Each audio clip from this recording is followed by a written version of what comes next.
Assalamualaikum warahmatullahi wabarakatuh. Alhamdulillah hari ini kita kembali lagi belajar pendidikan agama Islam. Dan hari ini kita memasuki bab kelima, yaitu membahas tentang azan dan iqamah. Oke soaleh dan solehah, simaklah dengan baik video ini karena kemungkinan besar minggu depan kita akan ulangan harian. Dan soal yang akan Ustazah buat tidak akan jauh-jauh dari buku paket soaleh dan solehah dan video pembelajaran ini. Oleh karena itu, Ustazah minta tolong kepada soaleh dan solehah untuk memperhatikan video ini dengan baik agar nanti bisa mendapatkan nilai yang maksimal. Sebelumnya kita harus mengetahui dulu kapan azan itu dimulai pertama kali dan siapa yang pertama kali azan. Oke, baiklah, di buku Soleh dan Solehah di mukaddimahnya pada bab 5 ini sudah dijelaskan bahwa saat pertama azan ini adalah saat pada tahun pertama Hijriyah umat Islam di Madinah itu sudah mulai banyak dan mulailah kebingungan bagaimana caranya untuk mengumpulkan umat Islam yang begitu banyaknya jika tanpa ada simbol atau panggilan tertentu untuk menyeru mereka pergi ke dalam masjid untuk sholat berjamaah. Oleh karena itu mulailah tercetus ide-ide, apakah dibunyikan dengan lonceng, apakah panggilannya dibunyikan dengan trompet dan lain sebagainya. Namun saran-saran itu belum disepakati dan pada suatu malam ternyata ada salah satu dari sahabat Nabi yang bermimpi bertemu dengan seorang laki-laki dan laki-laki itu mengajarkan lafaz-lafaz azan. Dan saat itu keesokan harinya sahabat Nabi tersebut yang bernama Abdullah bin Said mengabarkan kepada Rasulullah dan Rasulullah mengatakan bahwa ini adalah petunjuk. Oleh karena itu, mulailah dipakai azan sebagai upaya untuk memanggil umat Islam untuk melakukan sholat berjamaah di masjid. Dan yang pertama kali azan adalah Bilal, karena saat itu Bilal memiliki suara yang paling bagus di antara lainnya. Dan alhamdulillah sampai sekarang kita dapat juga mendengar azan. Nah, pada bab ini kita akan membahas azan, muazin, dan iqamah. Nah, dalam bagian azan kita akan membahas pengertian azan, hukum azan, syarat azan, lafal azan, doa azan. Kemudian pada bagian muazin kita akan membahas tentang syarat menjadi muazin, adab menjadi muazin, keutamaan menjadi muazin. Dan pada bagian iqamah kita akan membahas tentang pengertian iqamah, hukum iqamah, dan lafal iqamah. Masuk kepada pengertian azan. Azan dalam bahasa Arab artinya adalah seruan. Sedangkan dalam fikih artinya masuknya waktu sholat yang dikumandangkan dengan lafal tertentu. Kemudian kita masuk ke hukum azan.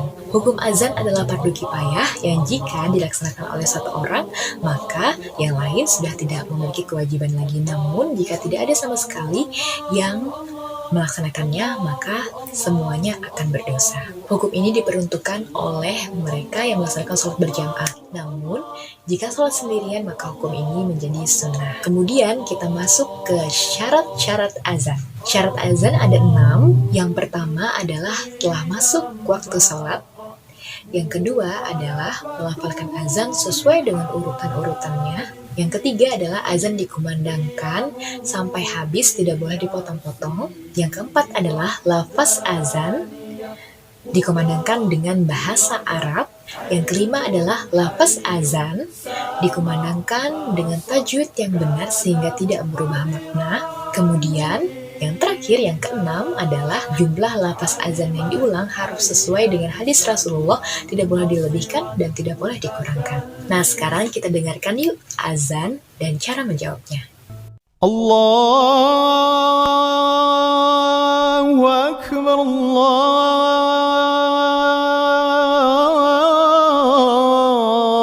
Akbar, Allahu Akbar, Allahu Akbar, Allahu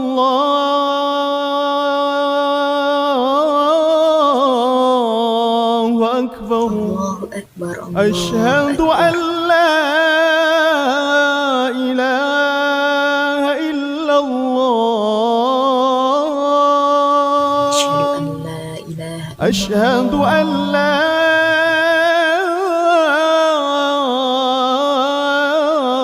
ilaha illallah, أشهد أن محمدا رسول الله أشهد أن محمد رسول الله أشهد أن محمد رسول الله حي على الصلاة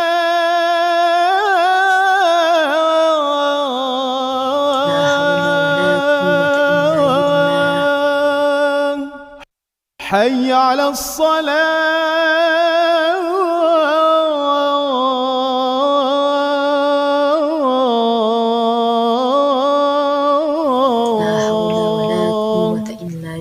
حي على الفلاح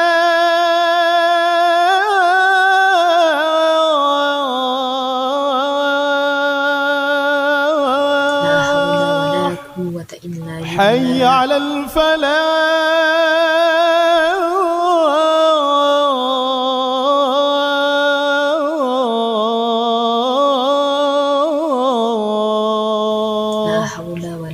الله أكبر الله أكبر الله أكبر لا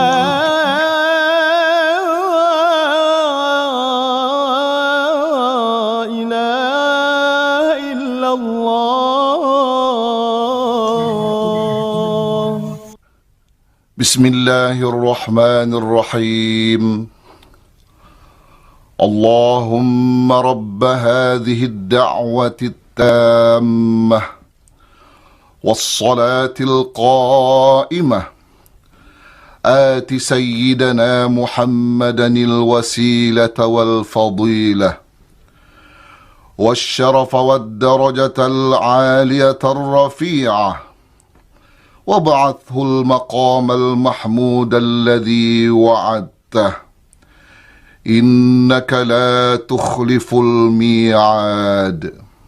Nah, kemudian kita masuk ke bagian muazin. Syarat muazin ini ada 8. Yang pertama adalah muslim. Yang kedua adalah laki-laki. Yang ketiga adalah berakal. Yang keempat adalah adil dan amanah. Yang kelima adalah mumayyiz. Mumayyiz artinya dia yang sudah berusia lebih dari 7 tahun dan dapat membedakan yang mana yang baik dan yang buruk. Yang keenam adalah melakukan sendiri sampai selesai. Kemudian yang ketujuh adalah suara muazin harus terdengar jelas, keras, dan nyaring. Dan yang terakhir, yang kedelapan, yaitu berniat hanya karena Allah Subhanahu wa Ta'ala. Nah, kemudian kita masuk kepada adab menjadi muazin. Nah, adab menjadi muazin ini juga ada 8, yaitu berazan dalam keadaan suci dari hadas. Yang kedua, lafaz azan dikumandangkan dengan jelas, perlahan, dan tidak terburu-buru. Kemudian berdiri saat mengumandangkan azan sambil menghadap kiblat. Kemudian memasukkan jari telunjuk kanan dan kiri ke dalam telinga, menoleh ke arah kanan ketika membaca hayya 'alas shalah dan menoleh ke arah kiri ketika membaca hayya 'alal falah. Kemudian mengumandangkan azan di awal waktu sholat. Kemudian azan dikumandangkan dengan suara yang merdu dan keras. Terakhir, azan dikumandangkan hanya untuk mengharapkan ridho dari Allah Subhanahu wa Ta'ala. Kemudian yang selanjutnya adalah keutamaan menjadi muazin. Ada 6 keutamaan. Yang pertama adalah jadi orang yang terbaik di sisi Allah karena menyuruh umat manusia untuk mengerjakan sholat. Yang kedua adalah muazin memiliki leher panjang di akhirat. Maksudnya adalah seorang muazin tidak akan tenggelam saat kepanasan di akhirat, karena menurut riwayat banyak orang yang akan tenggelam karena teriknya sinar matahari di padang mahsyar nanti dan tenggelam oleh keringatnya sendiri. Dan muazin insya Allah tidak akan tenggelam karena diberikan leher yang panjang nantinya. Kemudian yang ketiga adalah setan lari darinya karena setan lari ketika mendengar suara azan. Dan yang keempat adalah banyak kebaikan yang mendatanginya. Yang kelima adalah orang-orang yang mendengarkan suara azan akan menjadi saksi bahwa seorang muazin itu adalah orang yang telah berbuat baik karena menyeru kepada kebaikan. Dan yang terakhir, yang keenam adalah dosa muazin insya Allah akan diampuni oleh Allah Subhanahu wa Ta'ala. Nah, kemudian kita masuk kepada iqamah.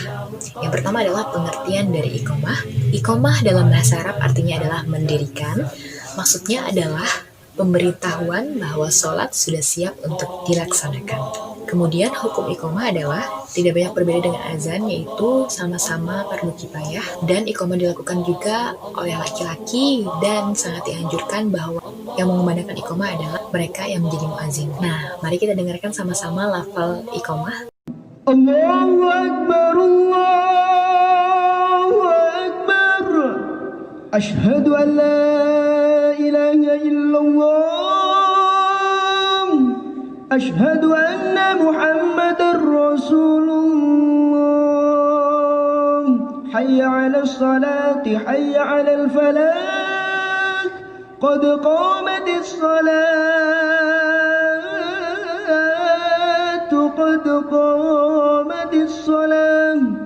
Allahu Akbar, Allahu Akbar. La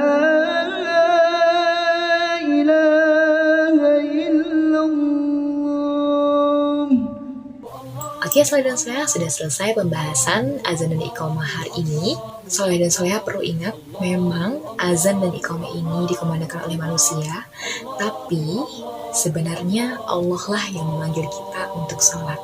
Dan jika kita ingin dicintai dan sayang Allah, maka datangilah panggilannya. Karena bayangkan saja jika kita menyegerakan panggilan orang yang begitu hebat, maka insya Allah dia akan senang. Dan jika kita meminta sesuatu, dia akan cepat mengabulkannya. Jadi, jika soleh dan soleha berharap sesuatu, maka cepatlah datangi panggilan Allah untuk mengerjakan sholat dengan hati yang ikhlas dan tulus. Oke, tugas hari ini adalah soleh dan soleha. Yang laki-laki silahkan mengumandangkan azan, dan yang perempuan silahkan tulis arti atau makna dari azan. Dan silahkan dikirimkan kepada Ustazah juga. Ustazah tunggu sampai pukul 22 malam ini. Oke, soleh dan soleha, tetap semangat belajar di rumah. Semoga soleh dan soleha selalu dalam lindungan Allah Subhanahu wa Ta'ala. Terima kasih juga kepada ayah bunda yang senantiasa mendampingi soleh dan soleha di rumah untuk belajar daring ini. Salah khilaf Ustazah, mohon maaf. Wassalamualaikum warahmatullahi wabarakatuh.